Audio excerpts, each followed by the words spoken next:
Selamat sore rekan-rekan semua, rekan-rekan muda. Selamat sore Cik Lina. Senang bisa ketemu di Zoom ini, webinar ini. Di dalam bincang-bincang kita tentang mencari tahu nih sebenarnya bagi kaum muda seperti kalian itu apa sih sebenarnya definisi pacaran itu, dan bagaimana sebenarnya definisi perilaku berpacaran dalam konteks kalian. Karena bagi saya yang usianya sudah setengah abad lebih, mungkin udah ada kejomplangan pola pikir, juga perilaku, sehingga sebagai orang-orang percaya kita perlu menyatukannya, melandaskannya sesuai firman Tuhan. Itu yang penting. Jadi saya akan bertanya kepada kita semua, kepada narasumber, kecuali Cilina ya. Apa sih sebenarnya definisi pacaran itu buat kalian? Ya, silakan dari biasanya ladies first ini. Ya, Cik Virginia. Oke, makasih Muse buat pertanyaan pertamanya nih. Ya. Nah, kalau menurut saya sih definisi pacaran menurut saya, pacaran itu adalah suatu fase di mana dua pribadi itu mulai mengambil suatu komitmen atau mengenal lebih dalam lagi satu sama lain. Oke, jadi komitmen di antara dua orang ya. Oke, terus disambung Ivana, gimana? Karena saya masih remaja ya, agak berbeda sih sebenarnya. Kalau buat saya, pacaran itu ya buat anak remaja kebanyakan ke komitmen yang serius itu. Tapi didasari rasa suka sama suka dan kemudian saling mengenal sih. Kayak gitu. Oh, sorry tadi putus. Jadi bukan berdasarkan komitmen atau gimana tadi? Mungkin ada beberapa yang berkomitmen ya, tapi banyak sekali remaja yang pacaran itu justru bukan komitmen gitu, sekedar kita saling mengenal, dan bukan, maksudnya kalau orang dewasa mungkin akan berkomitmen untuk jenjang yang lebih serius seperti pernikahan. Kalau remaja itu kita lebih ke seneng-seneng, suka sama suka gitu. Oh, jadi lebih berdasarkan senang atau ya suka, itulah untuk menjalin hubungannya. Oke. Iya. Gimana Yokebet? Kalau buat saya, ya setuju sama Kak Ivana juga, karena kebanyakan remaja-remaja yang misalkan masih SMP, SMA itu kalau pacaran, yang pertama pasti untuk lebih mengenal satu sama lain. Kayak misalkan awalnya kan cuma teman, tapi lama-lama dengan pacaran itu jadi bisa makin kenal. Oh, ternyata yang cewek tuh begini, yang cowok begini. Terus juga ya yang pasti ada landasannya itu rasa saling suka sih ya. Ya itu aja sih kalau dari saya. Jadi ada komitmen walaupun masih muda begitu ya. Oke, dilanjutkan kepada Niko. Terima kasih Pak atas kesempatannya. Kalau menurut saya sih definisi pacaran itu ya sebenarnya tak terlalu beda jauh dari semuanya, karena istilahnya ini adalah fase di mana dua orang yang saling suka ini tuh saling mengenal satu sama lain. Karena istilahnya kalau kita berteman sama orang lain, kita paling hanya mengenal sekitar luarnya, tapi kalau dalam pacaran ini kita bisa mengenal jauh lebih dalam sih daripada yang kita hanya sekedar teman aja. Oke. Salah satu fungsinya untuk itu menurut saya. Jadi untuk mengenal ya, mengenal lebih dalam ya. Oke, dan bagaimana Coach Steven? Oke, terima kasih Pak. Menurut saya definisi pacaran itu secara pribadi, lepas pribadi ya. Jadi relasi kita antar pasangan itu semakin dibentuk satu dengan yang lain. Apalagi tujuan kita berpacaran kan untuk pernikahan, yaitu dalam proses pacaran itu terbentuk relasi yang dimana kita melihat bahwa relasi itu apakah benar menuju kepada relasi yang Tuhan inginkan, yaitu relasi di mana ketika kita bisa menikah kelak, ya dalam relasi itu terbentuk bahwa ada prinsip-prinsip yang harus kita utarakan dalam hubungan itu, termasuk kan dalam komitmen. dalam apa perilaku kita sama satu dengan lain, termasuk dengan cara kita berkomunikasi terhadap lawan jenis kita, itu salah satu proses di mana ya dalam proses pacaran itu terbentuk, Mbak. Oke. Jadi maksud Steven bahwa pacaran itu juga trial and error, begitu? Menurut saya sih pacaran itu bisa jadi suatu yang apa ya, bisa dikatakan mungkin kalau dia bukan sesuatu bukan yang sepadan, jodohnya, bukan nggak sepadan maksudnya, Mbak. Ya bukan sepadan. Nggak sepadan itu ibarat kata ya melalui proses, bisa jadi melalui proses pacaran itu kita bisa melihat apakah dia sepadan dengan kita, termasuk kan kita dalam proses pacaran itu ya kita melihat bahwa pasangan ini bisa diajakkah untuk berjalan bersama, bertumbuh bersama dalam iman, dalam pengenalan akan Tuhan. Iya, makanya tadi trial and error, karena kalau misalnya tidak sepadan berarti boleh putus, begitu ya. Ya. Jadi kalau menurut jawaban Stephen, boleh dong orang Kristen, orang muda Kristen pacaran berapa kali ya? Itu sah ya berarti ya? Jadi kan prinsip kita pacarannya kan kita memilih memilih seseorang yang benar-benar sepadan dengan kita, Pak. Iya. Jadi ibarat kata kita masih dalam arti kalau pacaran sih menurut saya ya mungkin nggak bisa terlepas dalam kehidupan anak-anak pemuda remaja saat ini kan. Ketika mereka sudah suka sama seseorang, ya mereka lantas mengutarakan isi hati mereka kan. Iya. Saya suka sama kamu, kamu suka nggak sama saya? Iya. Dari situ kan muncul kata ibarat kata itu kata pacaran itu, Pak. Oke. Setelah nembak ya, setelah nembak. Iya. Nah, dalam proses perjalanan pacaran itulah kita melihat bahwa apakah benar pasangan yang kita hadapi saat ini bersama-sama ini, apakah dia yang Tuhan cocok. mau kita bersama kita. Oke. Karena ya itu, Pak. Oke. Jadi kemudian saya lanjutkan sedikit lagi. Kira-kira menurut kalian berlima ya, umur berapa sih orang boleh pacaran? Ya sepengetahuan kalian dan menurut pengalaman kalian atau apa, terserah deh. Menurut Virginia, umur berapa seorang Kristen tuh boleh yang namanya pacaran, boleh nembak dan ditembak begitu? Sebenarnya sih, Musa, kalau ngomongin soal umur agak sulit karena kalau dikatakan umur ya oke lah 20 ke atas mungkin kalau menurut saya. Oh, 20 ke atas. Berarti udah kuliah dulu dong ya? Kuliah, terus udah kerja kan, ada yang kuliah, ada yang kerja. Oke. Ya. Oke. Alasannya? Kenapa mesti harus kuliah dulu, harus kerja? Soalnya sebenarnya sih susah ya Musa kalau dipatokin ke umur. Soalnya lebih ke arah kedewasaannya sih Musa. Soalnya kalau ke atas itu kan lebih dewasa seharusnya, pola pikir, tingkah laku, cara pandang harusnya lebih dewasa lah. Dewasa. 20 ke atas. Oh gitu ya. Ya, jadi lebih ke arah pola pikir sih Musa. Oke. Jadi lebih ke kematangan berpikir. Berpikir benar. Oke. Nah, bagaimana dengan Ivana? Apakah rasa suka itu bahkan anak SD sekarang atau anak TK juga ada suka-sukaan kok? Sebenarnya kalau suka mah. Iya. Menurut saya sama sih, maksudnya kedewasaan kan nggak bisa kita ukur dari umur gitu ya. Tapi kalau memang harus memilih, maksudnya umur berapa yang menurut saya paling sesuai, mungkin saat kita menginjak SMA sih, misalnya kayak 17 tahun, mungkin di umur-umur segitu, kalau dari pengalaman saya merasa lebih dewasa dan tahu pacaran itu apa, pacar yang baik itu bagaimana. 17 sih. Jadi 17 ya, jadi kayak nonton film ya, 17 tahun ke atas ya. Baru boleh gitu ya. Oke, thank you. Nah, Yokebet gimana? Kalau menurut saya mungkin begitu kuliah ya.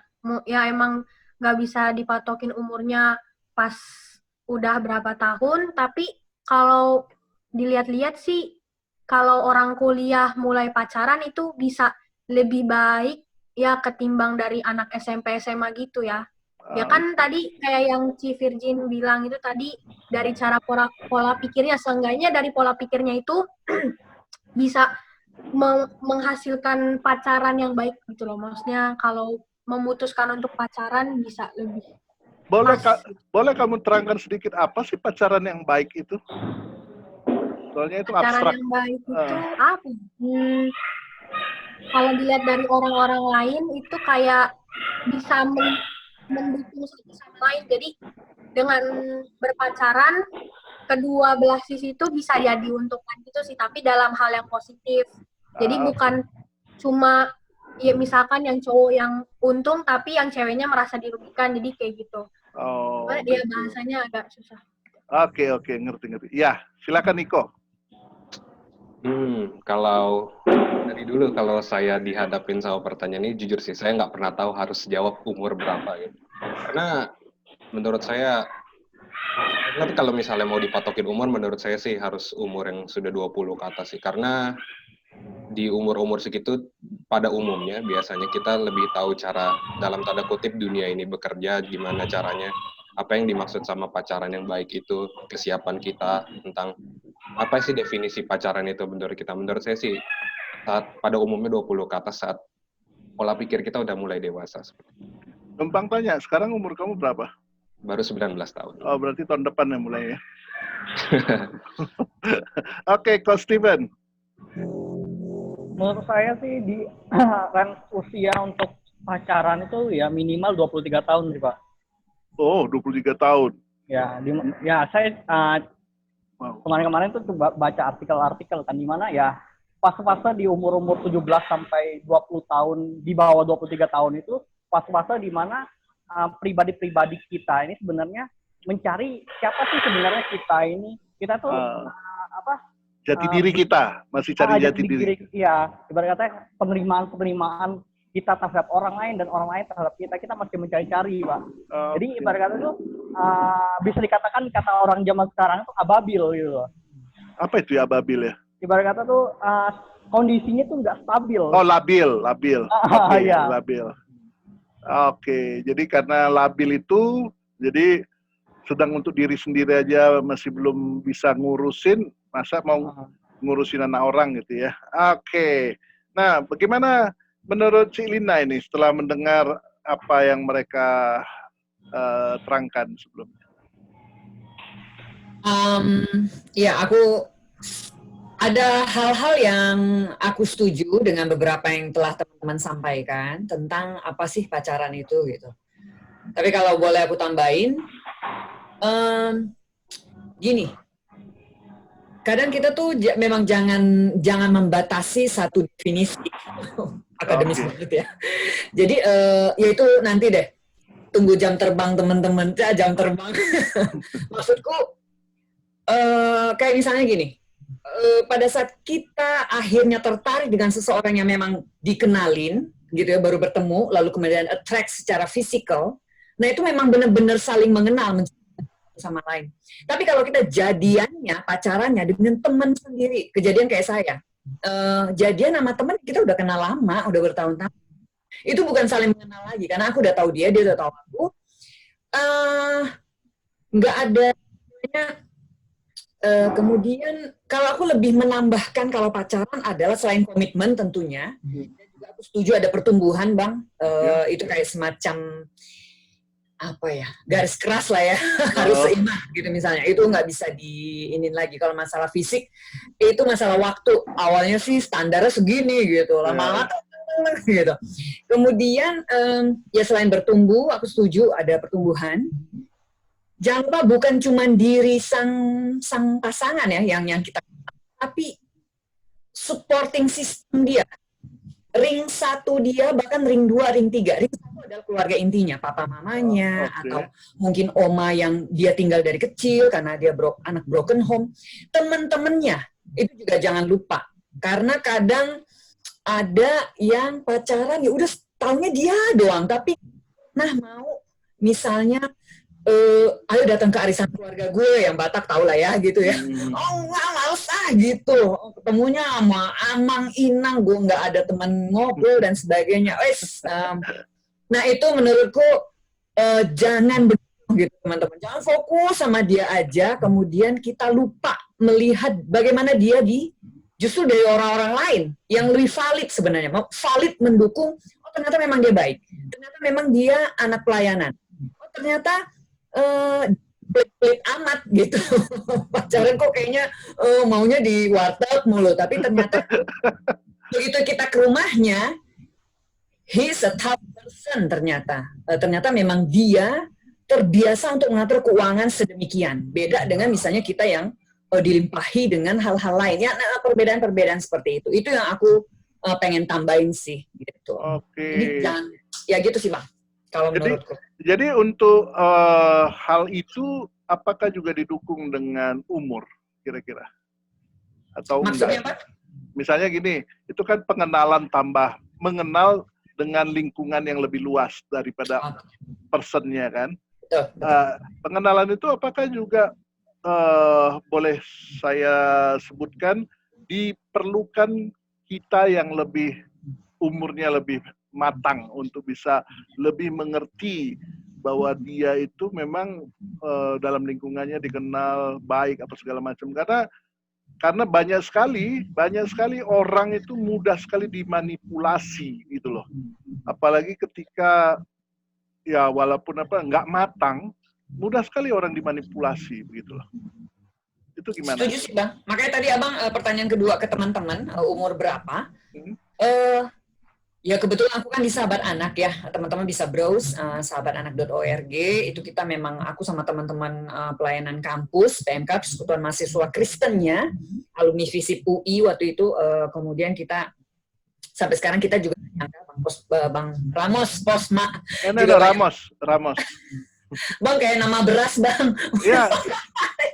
Tapi itu yang terkenal di sini, di Taiwan Ramos. Iya, Bang Ramos juga tahu lah bagaimana kita dari awalnya komunitas, sekarang sudah menjadi yayasan, kita ada 8 area, membina ratusan anak, kasih beasiswa, dan ada sekolah non-formal untuk anak-anak marginal, jalanan, pemulung, anak gerobak, dan sebagainya. Nah, kita juga ada handle anak-anak remaja, plus anak-anak alumni. Kita sesuai dengan Undang-Undang Perlindungan Anak Indonesia, juga sesuai dengan apa yang dikeluarkan oleh PBB, UNICEF, anak itu adalah yang berada di bawah 18 tahun, atau sama dengan 18 tahun itu usia anak. Jadi aku cukup setuju kalau misalnya pakai angka ya, taruh di angka situ, gitu. Karena undang-undang juga, for your information ya, kalau ada kejadian sesadis apapun, pelaku penusukan atau apa, tapi kalau dia usia anak langsung dibedain karena dianggap masalah kematangan mental dan sebagainya. Tapi sekali lagi, satu sisi aku pribadi ya, aku setuju kalau udah bisa nyari duit sendiri baru lu pacaran deh, gitu. Karena lebih bertanggung jawab. Aku lihat ya adalah teman-teman yang beruntung mungkin pacaran bisa pakai duit bukan duit lo gitu ya, duit bokap nyokap lo, jajan dan sebagainya. Aku lebih appreciate yang pacaran akhirnya pada saat punya uang sendiri. Karena itu kayak melatih bagaimana lu financial management dan ya lu bertanggung jawab. Memang gue baru bisa segini, jadi gue tanggung jawab ke diri gue sendiri dulu. Begitu gue ada lebih setelah hal yang lain-lain atau setelah keluarga, baru gue pacaran gitu. Baru gue nabung dan kemudian untuk menuju serius seperti kata Stephen, ya ada hal-hal yang dibicarakan bersama. Itu kan. Oke, thank you Celina. Nah, sekarang pertanyaan ketiga yang saya ingin ajukan ke teman-teman berlima ya. Kenapa menurut kalian orang tua kalian itu, ya mungkin ya, tapi saya yakin basic kita sama, dengan mungkin dengan tegas dan juga mungkin kadangkala kita anggap keras, melarang kita atau melarang anak-anak untuk pacaran, itu kira-kira menurut kalian kenapa alasannya ya? Ya silakan Cik Virginia. Ya, kalau menurut saya Musa, karena ya itu tadi soal tingkat kematangan. Pasti mereka berpikir karena mereka nih yang udah tua nih, atau guru-guru pasti lebih berpikir mereka masih kecil, mereka takut keluar dari jalur, keluar dari batas. Apalagi ditambah sekarang ini Musa tahu lah berapa banyak kasus yang terjadi. Ya misalnya hamil di luar nikah, maksudnya ya kan, karena yang kecil-kecil pun ya begitulah Musa. Keluar dari jalurnya itu banyak banget. Itu yang menjadi maksudnya orang tua jadi nggak awas gitu ngelihat anak-anaknya berkembang, makanya selalu diwanti-wanti. Iya, oke. Jadi lebih kepada menurut Virginia adalah kecenderungan untuk keluar jalur itu dalam perilaku seksual ya. Begitu ya. Karena memang di tahun 90-an satu penelitian yang dilakukan oleh Komnas Anak itu bahwa wanita yang berusia SMP dan SMA itu justru menempati 40% jadi pelaku aborsi di DKI. Itu tahun 90 ya. Itu data lama banget. Sekarang udah 2020. Itu udah nggak tahu lagi berapa itu ya. Oke. Nah, bagaimana dengan Ivana? Atau ada alasan lain yang kamu pikir gitu? Saya setuju sih sama alasan tadi Chief Virgin. Yang pertama pastinya orang tua itu khawatir kalau kita melakukan hal-hal yang di luar batas. Kedua, menurut saya pacaran itu dikhawatirkan dapat mengganggu prioritas kita, yaitu belajar. Nah, yang ketiga, mungkin bisa juga menjauhkan kita dari Tuhan. Misalnya karena pacaran, kita jadi nggak datang ibadah, atau karena pacaran, kita jadi nggak saat teduh, atau lebih sibuk dengan pacarnya, dan tidak mengutamakan Tuhan sih. Kayak gitu. Ya, jadi alasan kedua itu kok saya agak ini ya, karena pacaran tuh justru saya semangat belajar begitu loh. Beda ya? Beda sih, karena kadang kita pacaran bisa sampai teleponan terus kan, jadinya belajarnya jadi gitu deh, jadi suka-suka kita setelah telepon gitu-gitu, jadi males. Oke, karena waktu dulu saya pacaran sama mamanya Yoke, justru memang suka komunikasi ya lewat telepon ya, zaman itu. Justru setelah habis ngomong itu semangat saya untuk belajar tuh tinggi banget gitu loh. Karena dia memberikan semangat buat saya gitu. Oke, ini sekedar pengalaman saya aja. Oke, thank you. Nah, bagaimana kan dengan Yokebet menurut kamu? Ada setujunya juga sih sama yang tadi bilang sama Chief Virgin sama Kak Ivana juga. Yang pasti karena selain takut lewat batas, juga ini apa ya, kayak kita tuh fokusnya kan selain terpecah justru malah lebih fokusnya sama pacar itu. Jadi kayak gimana ya, kayak dikit-dikit baru pacaran misalkan 1 bulan kayak pengen ketemu terus. Jadi lebih banyak nanti ujung-ujungnya kalau menghabiskan waktu dengan pacar. Tapi positifnya sih ya kayak tadi Papa bilang itu bisa membangkitkan motivasi buat ya kalau kita anak-anak masih sekolah ya berarti membangkitkan motivasi belajar. Soalnya ada kan sepupu juga dia pacaran sampai gurunya bilang ke saya itu, kok sepupumu ini setelah pacaran sama si cewek kok jadi makin bagus ya, maksudnya nilai-nilainya naik gitu. Jadi ada positifnya juga, cuman bener sih kalau dibilang pacaran tuh bikin kita kayak fokusnya sama dia doang, malah kayak orang tuanya lebih diabaikan gitu. Jadi orang tua lebih mikirnya ke arah sana sih. Oke, menurut saya. Ya, nah Niko, kalau misalnya tadi menurut keterangan teman-teman kamu bahwa bisa kita itu malas ibadah, malas saat teduh. Nah, gimana kalau misalnya kalau pacaran dengan orang satu gereja, bukannya jadi pingin tiap hari itu jadi hari Minggu, gitu. Kalau bisa tiap hari ibadah mulu gitu loh. Gimana?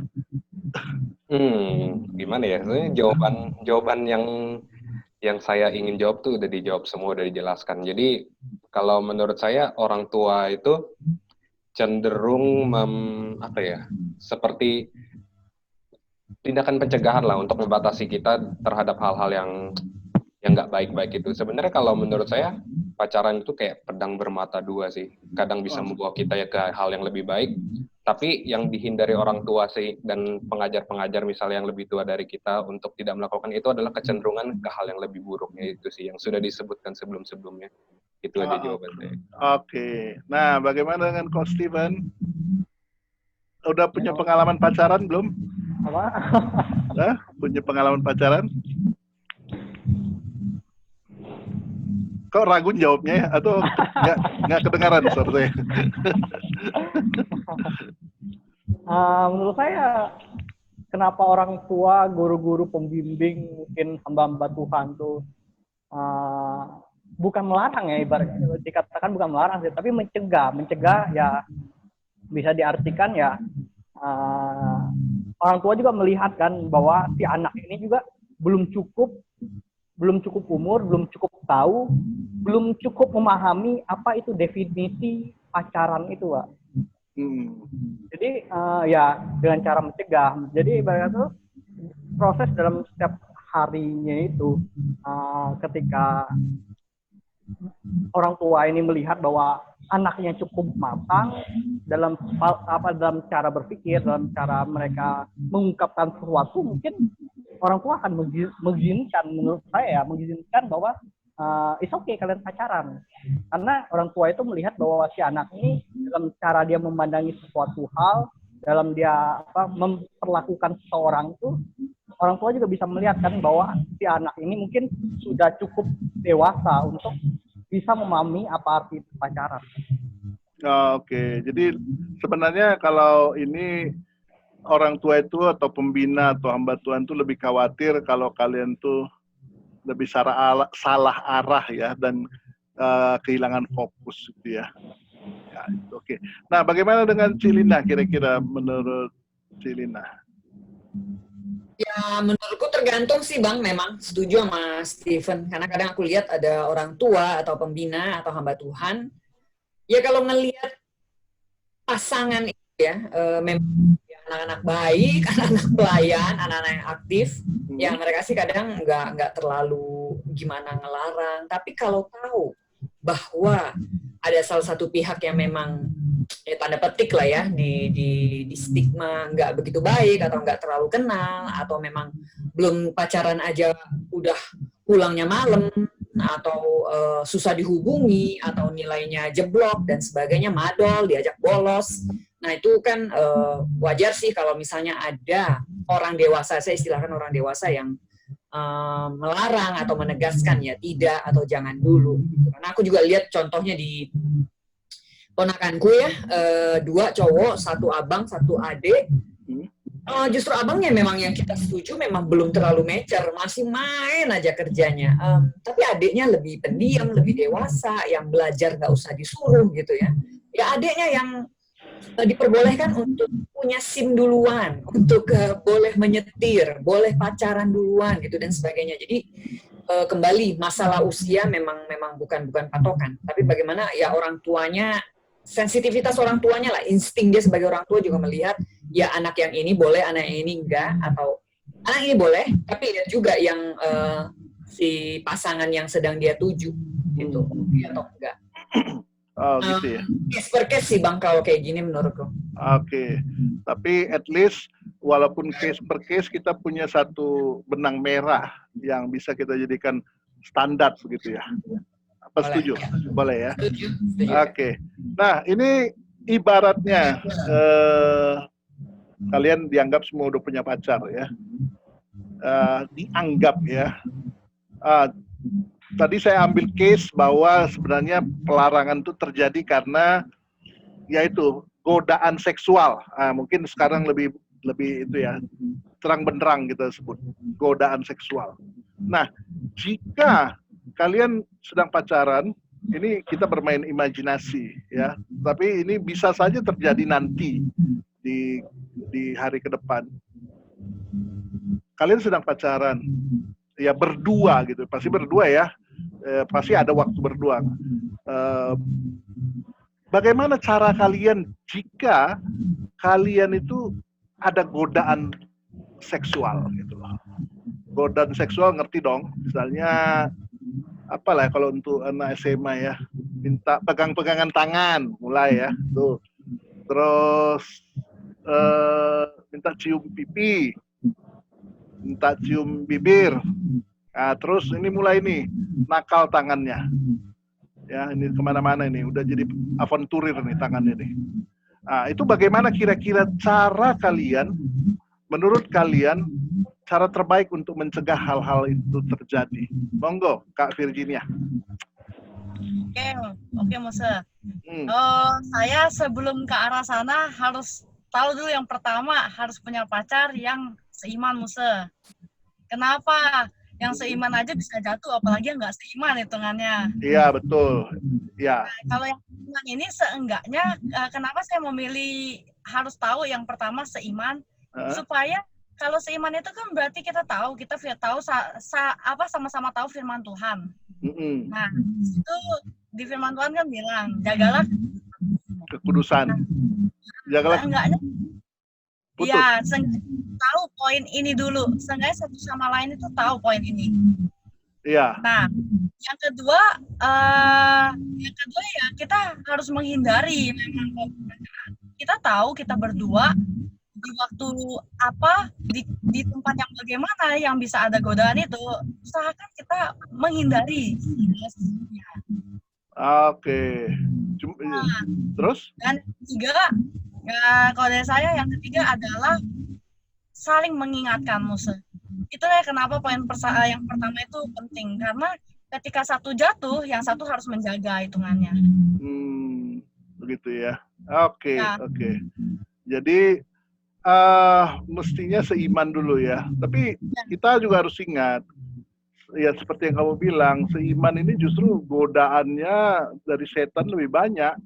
Kan semakin tinggi pohon, semakin banyak angin yang goyang kan gitu. Makanya tadi saya bilang seiman aja bisa jatuh, apalagi yang nggak seiman, Musa. Iya, makanya gitu. Tapi yang juga yang lebih penting bagi kalian, jangan hanya seiman. Ya, karena bisa jadi seiman dan sejenis. Nah, ini bahaya nih. Ya, ini zaman sekarang ini kalian harus menempatkan urutan pertama bukan iman, tapi lain jenis. Nah, gitu ya. Kalau nanti nggak apa-apa seiman, nanti ya sejenis juga nggak apa-apa ini. Ya, zaman sekarang mesti ada prioritasnya gitu ya. Oke. Gimana menurut Ivana? Menurut saya, karena saya masih remaja, kayaknya saya nggak akan boleh deh pergi berdua. Tapi kalau sampai pergi berdua, berarti menghindari tempat-tempat yang ya sepi atau mungkin mendukung ke arah yang seperti itu. Terus harus sama-sama punya prinsip sih, maksudnya kita harus sama-sama punya prinsip bahwa hal itu tidak baik, akhirnya menahan diri, sadar bahwa nggak boleh melakukan hal-hal seperti itu. Ya kalau nggak punya prinsip yang sama, godaan itu akan susah sih sebenarnya. Karena kalau kita nggak punya prinsip yang kuat, pastinya nanti akan sih menurut saya kemakan sama godaan itu. Oke, jadi prinsip penting dan juga menghindari tempat ya. Tempat dan suasana sih. Ya, suasana gitu ya. Oke, Yokebet? Setuju sama yang tadi bilang, maksudnya yang pasti dari diri kita sendiri itu udah harus ya seenggaknya diingatkan, kayak misalkan apalagi kalau ya pacarannya yang pacaran kayak yang masih coba-coba atau bukan yang serius-serius banget, itu kan harus lebih dikuatin lagi dirinya gitu. Misalnya kayak jangan sampai nanti udah jatuh duluan, ya yang berakibat buruk buat diri kita sendiri gitu loh. Maksudnya gimana ya? Yang pasti kalau kita udah dari diri kita sendiri udah kuat, kita juga bisa mengingatkan ke pasangan kita biar jangan sampai kayak kita yang menghampiri godaan itu loh. Karena kan kalau misalkan kita tahu, jangan kayak begini, tapi kita sengaja kayak mau coba-coba gitu, nggak apa-apa kali lah kalau misalkan kita berdua ke tempat yang sepi. Nah itu kan kayak kita memanggil godaan untuk datang ke diri kita gitu loh. Jadi itu yang bakal bikin lebih susah untuk melepas godaan itu. Jadi ya sebisa mungkin jangan sampai kayak gitu. Oke. Makanya ada istilah kan, don't try this at home. Ya kan? Itu dia. Oke, gimana Niko? Kalau menurut saya sih, jadi dari kedua pihak, saya nggak bilang diri sendiri doang ya, karena ke dalam pacaran ini kan istilahnya kan dua orang. Menurut saya dua-duanya harus punya prinsip yang kuat terkait hal ini. Jadi kalau misalnya saya jatuh, dia bisa mengingatkan, dia jatuh, saya bisa mengingatkan. Istilahnya kita saling membantu di sini. Terus habis itu juga istilahnya kan Tuhan bilang jangan mencobailah istilahnya. Kita kalau misalnya jangan kita ke tempat sepi, ke suasana yang mendukung, tapi kita berdoa kita nggak jatuh jebakan. Sebisa mungkin hindari hal itu sih menurut saya. Apalagi saya di sini kan udah setahun ya, udah mau setahun ya. Di sini itu istilahnya di Indonesia saja yang dalam tanda kutip dilarang hukum untuk berbuat-buat seperti itu, masih banyak yang berbuat. Apalagi di sini tuh hal seperti itu biasa di jalan, bisa lihat orang ciuman, di jalan bisa lihat orang macam-macam. Jadi istilahnya dari diri sendiri dan diri pasangan itu harus banget gitu. Jangan mencobai pokoknya istilah, hindari sebisa mungkin. Oke. Iya. Tapi ngomong-ngomong, kalau kita kan beda kampus ya. Di dekat kampus kamu berarti sering lihat orang ciuman begitu? Enggak selalu dekat kampus, kadang kan jalan keluar juga ada seperti itu, kemana juga ada. Jadi istilahnya di sini tuh kayak hal seperti itu tuh lebih bebas gitu. Jadi harus lebih berhati-hati sih itu, apalagi. Iya, apalagi kalau kos-kosan ya, kalau di Taiwan itu orang bisa sepasang nyewa bersama begitu loh, tanpa ada harus ikatan pernikahan. Bahkan saya dengar beberapa orang tua di Taiwan ini seneng kalau misalnya anak perempuannya itu sekamar dengan pacarnya, karena berarti ada yang jagain gitu lah. Itu saya dengar ada seperti itu juga prinsip. Wah, bagi saya ini kalau ada yang tahu begini luar biasa ini. Pasti, wah gimana gitu. Ya silakan, Coach Steven. Ya Pak, saya setuju dengan semua jawaban teman-teman. Dari semua jawabannya itu udah melingkupi semua jawaban saya, di mana ya kita terhadap dosa itu jangan coba-coba lah. Ibarat kata kita sudah tahu itu dosa itu ya kita harus menghindari, bukan ibarat kata itu kita udah tahu itu dosa tapi kita mau coba, kan kita mencoba tapi kita udah tahu dosa itu kita harus stop, kita hindari Pak. Termasuk ya ketika kita sudah berbuat itu mungkin ya bisa dikatakan bebas semua hal yang mungkin bisa kita lakukan kan. Dalam mungkin ketika iman kita bisa dikatakan sedang jatuh ya, dosa itu mungkin bisa terjadi dalam saat-saat bersama berdua itu. Oke. Jadi menghindari diri untuk yaitu berdua di tempat-tempat yang ini ya. Itu yang lebih kepada cara penghindaran yang preventifnya ya. Iya. Oke.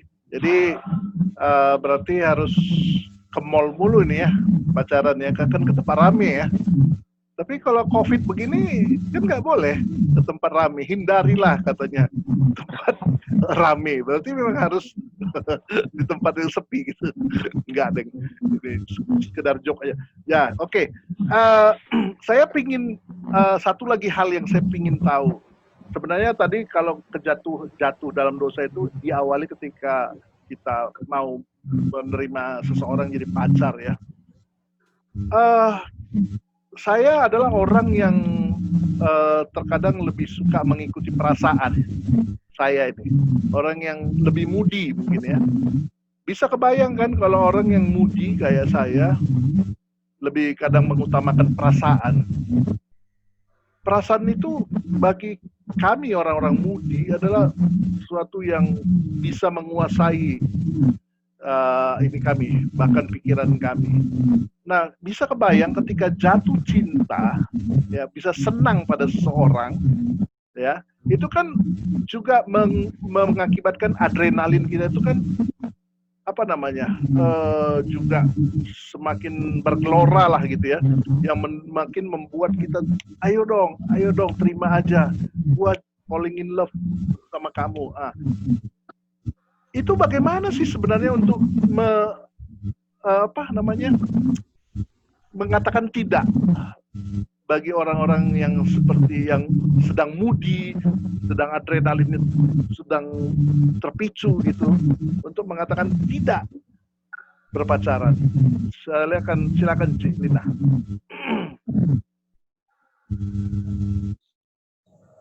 Oke, gue Bang ya. Iya. Ini masih ada jawabanku, bukan jawabanku, tanggapanku itu masih ada hubungannya dengan apa yang teman-teman tadi katakan. Ya pastilah kita pertama menjaga hidup kudus sesuai dengan firman Tuhan. Namun secara praktikal itu emang gak gampang sih Bang. Nah teman-teman, aku ada dua poin sih, 2 poin menambahkan apa yang sudah teman-teman sampaikan. Yang pertama, komitmen pada saat jadian. Ya masalah nembak apa segala itu masalah entry point gitu ya. Tapi pada saat menjalani proses, aku membiasakan diri ada semacam komitmen bersama MOU. Understanding. Apalah namanya teman-teman, bahwa kita sepakat hal simple seperti pengeluaran, kalau memang kita nonton, kita makan, apakah bergantian atau memang taweran, atau kadang kalau gue ulang tahun lu yang bayar, itu hal kecil loh ya, tapi itu mari kita tentukan bersama, karena tidak semua orang yang kita pacari itu punya level yang sama dengan kita. Mengerti maksud saya ya, tergantung kondisinya. Juga tentang masalah kita nggak cuma kenal satu sama lain ya, yuk saling kenal, gue kenal teman-teman lu, tolong ajak gue ke geng lu juga tolong mengenal aktivitas gue gitu. Dan deal-deal seperti itu, kalau misalnya aku pulang, apalagi Bang Ramos tahu lah ya, kita dulu pulang tuh bisa malam, belum ada taksi online seperti sekarang. Itu tuh pulang, teman-teman tuh pulang ke Depok jam 11 malam, bayangin, naik kereta cewek dan sebagainya. Nah itu juga dibikin deal dengan pasangan kita. Cemburu nggak gitu, atau nggak usah lah lu mesti jemput gue titik kemudian pulang antar gue, lalu dia pulang lagi ke rumahnya. Come on, maksudnya mari kita save time, save money, dan save energi dan sebagainya. Tapi tidak ada istilah cemburu dan sebagainya karena dia kenal teman-temanku. Dia tahu siapa yang aku pulang gitu misalnya. Atau sebaliknya, dia pergi sama teman-temannya ke hal hobi yang aku tahu dia memang suka, dan aku tahu bersama siapa dia gitu. Nah itu deal-deal seperti itu, termasuk bagaimana intimacy kita gitu. Tangan boleh cekles gitu ya, cium pipi boleh cekles gitu, no apa kissing dan sebagainya. Nah itu yang kita sepakati. Jadi kalau pada saat ada salah satu di antara kita yang trespassing nih gitu, itu kita deal ya, oh ya inget dealnya gitu. Dan kadang itu ya kesepakatan. Kadang memang menurutku kalau dari awal nggak ada kesepakatan seperti itu, wajar bila dia mengira, nih sama nih dengan pacar-pacar gue sebelumnya, lu bisa digituin, lu kok norak sih, gini doang, kissing doang masa nggak mau gitu. Tapi ya pada saat kita dari awal sudah sepakat, dan kenapa, itu didiskusikan ya, dibahas, bukan kayak semacam instruksi, karena kalau gitu dia nggak ngerti. Pasangan kita harus mengerti kenapa kita begitu. Ya benar kalau itu teman kita sendiri, teman sepelayanan masih enak. Tapi bagaimana kalau itu di luar ring kita? Jadi beda lagi. Dan yang kedua, seperti itu, buat aku sendiri, aku nggak tahu bagaimana teman-teman latar belakang keluarganya, tapi keluarga nomor satu bagiku. Bagaimana papa berjuang, aku bisa kuliah, dan mereka sangat mementingkan apa ya, sekolah karena mereka bukannya berpendidikan tinggi dan sebagainya. Jadi aku tahu kalau something happen, bukan cuma akunya gitu, tapi keluarga, malunya papa mama saya kebayang, aduh sedihnya dia gitu. Nah itu saya nggak mau. Itu lumayan ampuh sih menurutku, karena itu yang ya sorry, firman Tuhan ada dan sebagainya. Tapi kayak gitu entah kenapa dari sisi emosional bantu banget. Karena aku kan anak perantau kan, orang tua di Kalimantan. Aku bisa bebas banget gitu. Ya teman-teman lingkunganku, kan aku dulu kerja di agensi periklanan. Teman-teman itu tahu dunia periklanan itu luar biasa godaan-godaannya juga, dan teman-teman yang cuek-cuekan gitu ya. Nah itu sih orang tua tampang papa yang capek kerja, lalu mama yang punya harapan aku pulang jangan bawa baby dong gitu, jangan bawa aib. Tapi pulang bawa karir, bawa prestasi, bawa sesuatu yang membanggakan, dan itu yang akhirnya aku bisa buktiin gitu ya. Dan juga karir, karena aku kan abis itu ya memang menempuh karir di dunia agency. Kupikir karir yang gue udah usahakan gitu ya, posisi itu kan akan dapat gimana gitu lah kalau terjadi sesuatu sama aku gitu. Itu sih. Oke. Tapi memang kita sepakati ya bahwa sebenarnya untuk cari pacar itu harus seiman ya, itu ya benar ya. Dan harus berlainan jenis ya. Ya. Karena kalau zaman sekarang nanti yang penting seiman gitu ya. Wah, itu bahaya. Kemudian sebelum kita masuk dalam konklusi ya,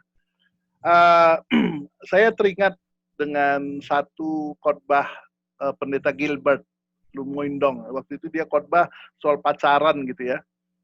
Mungkin ada pertanyaan dari jemaatnya nanya, Pak Pendeta, boleh nggak waktu kita pacaran kita cium bibir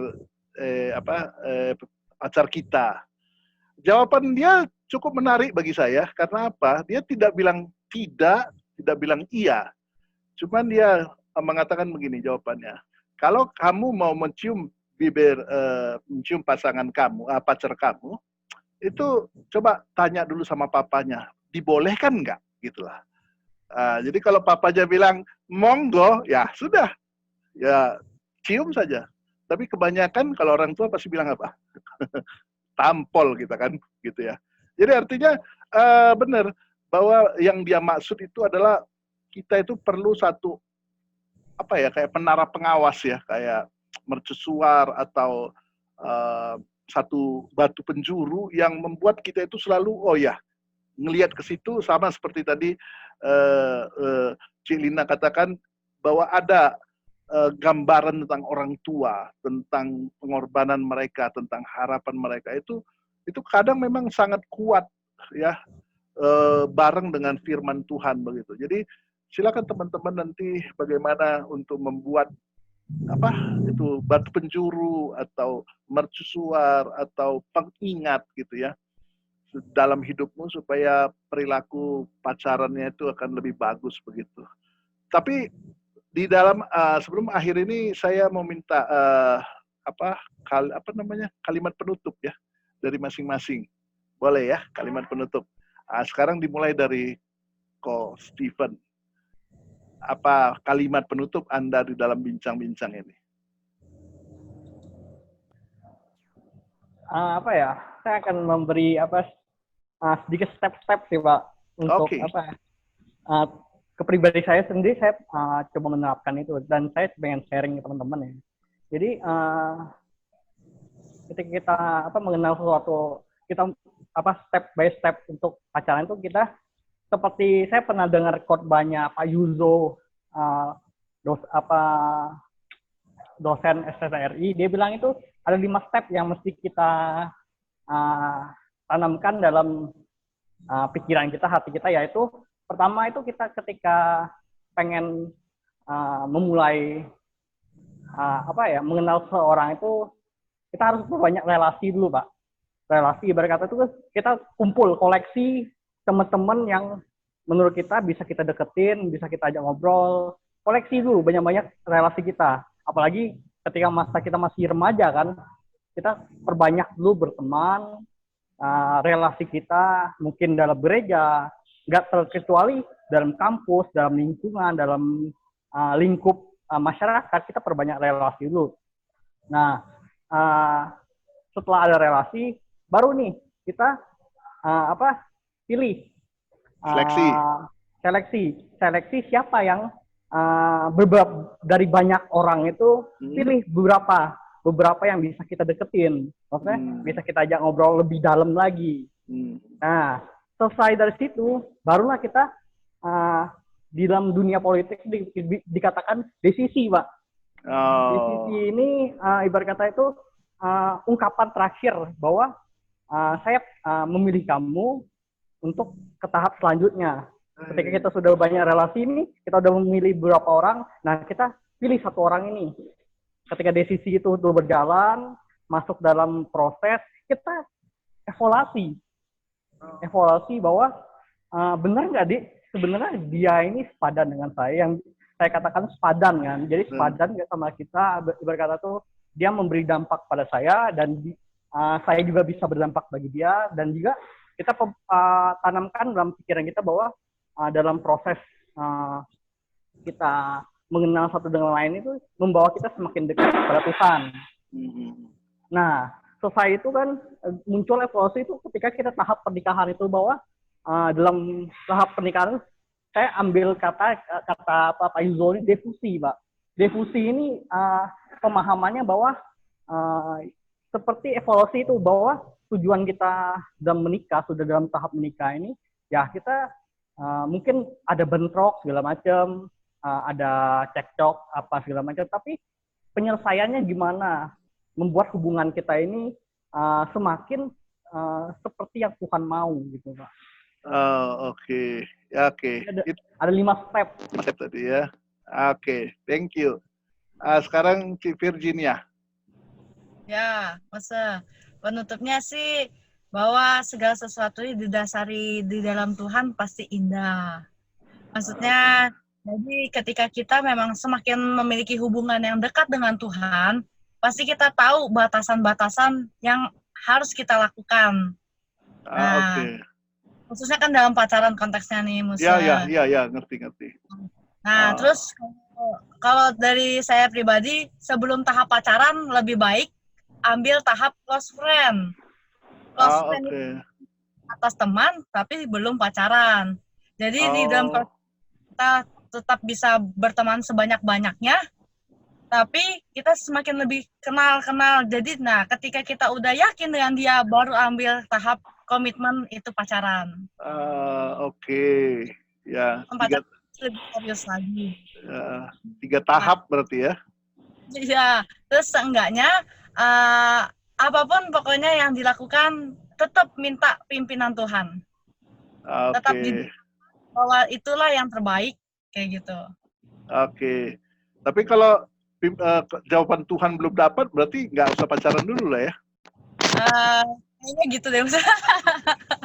Tapi kan seenggaknya Tuhan itu kasih kita akal budi, kita kasih kedengaran dan kepekaan kan, Musa. Jadi kita bisa menangkap sinyal-sinyal Tuhan itu seperti apa. Oke. Jadi yang lebih penting adalah sinyal Tuhan daripada sinyal cinta ya? Ya, benar. Oke. It's a good idea yang baru buat saya. Oke. Nah, sekarang Niko. Kalau saya sih simpel aja. Pacaran yang baik itu adalah pacaran yang membawa kita lebih dekat dengan Tuhan. Jadi pacarannya itu harus didasarkan oleh apa yang Tuhan inginkan dan berdasarkan firman Tuhan. Udah itu aja. Wow, ya. Memang ini cocok jadi pendeta ini. Aduh. Oke, Ivana. Closing statement. Itu mungkin bahasanya. Jadi choose your partner or lover wisely. Yang pertama, maksudnya kita harus pilih dengan sangat bijak, dengan banyak pertimbangan. Pastinya yang utama kita harus memilih pasangan yang mendekatkan kita pada Tuhan, kita juga mendekatkan dia pada Tuhan. Segala sesuatu yang ada dalam hubungan itu harus didasari dan tertuju pada Tuhan. Terus yang kedua, fokus perbaiki diri sendiri sih. Maksudnya saya percaya bahwa pasangan yang dikehendaki Tuhan pastinya dan dikehendaki kita juga yang sepadan kan. Jadi orang yang baik mungkin akan dapat yang baik juga. Jadi kita harus baik gitu. Kita harus sebaik itu atau sebaik apa yang kita mau untuk memilih pasangan yang baik. Jadi kayak pasangan cerminan kita. Oke, tapi harus Batak kah? Justru enggak sih. Mama mau apapun kan love knows no race gitu ya. Tapi harus seiman dan sejenis. Tidak sejenis. Hampir salah sebut. Ya itu aja sih. Kalau saya nggak harus Batak kok. Nggak harus Batak ya. Oke. Aduh. Oke, Yokebet. Kalau dari saya mungkin udah mencakup jawaban kakak-kakak yang lain, tapi memang ini yang paling sering saya dengar dari beberapa hamba Tuhan dan juga guru-guru. Yang pasti itu kita harus benar-benar mengenal Tuhan dan mengasihi Tuhan supaya dari situ kita bisa lebih mengenal diri sendiri, dan itu juga yang akan mendorong kita untuk bisa lebih mengasihi orang lain, misalkan keluarga, kemudian pasangan kita gitu loh. Jadi, dan ketika kita misalkan sudah mengasihi Tuhan, sudah bisa mengasihi orang lain, mengasihi diri sendiri, mengasihi pasangan, nanti itu yang, apa ya, itu kayak salah satu hal yang paling baik sih, maksudnya itu juga nanti bisa berdampak baik buat diri kita, gitu. Oke. Jadi kamu juga harus Batak kah? Atau Nggak tahu. Hah? Loh, nggak tahu ya. Oh, yang penting Papa setuju ya, nggak apa-apa. Apa aja deh. Kalau Papa berat ininya, syaratnya. Ntar Papa minta harus pendeta, itu gimana? Oke. Kesimpulan terakhir dari Cik Lina. Silakan. Iya. Ini pesertanya baik-baik ya Bang ya, 5. Oke banget. Ya teman-teman, aku setuju. Teman-teman udah punya, ini peserta ini punya landasan yang oke lah ya kalau dengar apa yang dikatakan teman-teman. Aku kasih lagi-lagi yang praktikal. Praktikal. Aku ada 2. Pertama, pada saat kalian pacaran atau memutuskan kalian mau pacaran gitu ya, tetaplah jadi diri sendiri. Jangan dibuat-buat, bener. Yang cewek jangan merasa, aduh cowok nggak seneng kali ya, cewek pinter, cewek mandiri gitu. Nggak. Tetap aja pinter. Lu pinter aja berdebat, kemudian jangan sok bego-begoin diri gitu, biar kayak cowok nggak akan nembak. Nggak, I guarantee you gitu. Karena percuma kita tutupin semua. Kemudian kalian berdandan lah atau mengikuti segala sesuatu yang dia suka gitu. Waduh, udah deh. Cut it out gitu. Jadilah diri sendiri. Itu akan lebih dihargai dan itu prosesnya akan lebih lancar. Dan yang kedua, jangan jadi bucin. Tahu ya bucin ya? Enggak, saya nggak tahu. Budak cinta, Bang. Ya, maksudnya apa itu? Tahu itunya, tapi maksudnya ya. Definisinya. Jadi benar-benar takut banget kehilangan pasangannya. Gitu, Bang. Wajar dong. Saya takut kehilangan pasangan. Kalau baik. Tapi kalau pasangannya mengancam akan bunuh diri lah, lalu jangan lagi ada teman cowok gitu ya, jangan pergi sama teman cowok. Pacaran kesekian. Very possessive. Possessive. Tanpa sadar kapasitas kita itu kayak di kerangkeng gitu Bang, dibelenggu. Kita kehilangan teman-teman baik. Karena apa? Kalau sudah nggak ada teman lain selain dia, udah deh bucin abis gitu. Dan kita akan susah putus sama dia gitu. Dan sama gue tambahin ketiga ya, karena ini masalah kekerasan. Kalau udah main fisik, udah deh tinggal bener. tinggal kalau udah main fisik ya. Termasuk cowok. Jangan kira cowok nggak di ini juga ya, nggak kena fisik loh. Kasusnya udah banyak, ada lah. Selain fisik juga verbal ya teman-teman. Pada saat oke lah dia nggak main fisik ya, verbal, bego lu gitu, atau lu nggak ada cakep-cakepnya, nggak akan ada yang mau sama lu kecuali gue gitu. Nah itu hati-hati deh, hati-hati. Juga yang cowok ya, lu gendut, lu jerawatan, lu gitu ya, nggak akan ada yang mau, gue ini cakep mau sama lu gitu. Aduh jangan deh. Kalau udah kekerasan, itu namanya kekerasan teman-teman ya, kekerasan, pelecehan, verbal, fisik, apalagi seksual, gitu sih. 3 itu. That's my closing statement, Bang. Oke. Waduh, thank you banget nih. Memang saya bersyukur ternyata saya ketemu dengan teman-teman yang punya landasan yang kuat ya. Karena setiap jawabannya memang benar-benar seperti yang sudah saya pelajari di kampus saya di STT. Bersyukur kalian punya orang tua yang sudah ngajar dengan baik, bersyukur punya hamba-hamba Tuhan dan guru yang mengajar dengan baik ya. Saya jarang soalnya begini loh.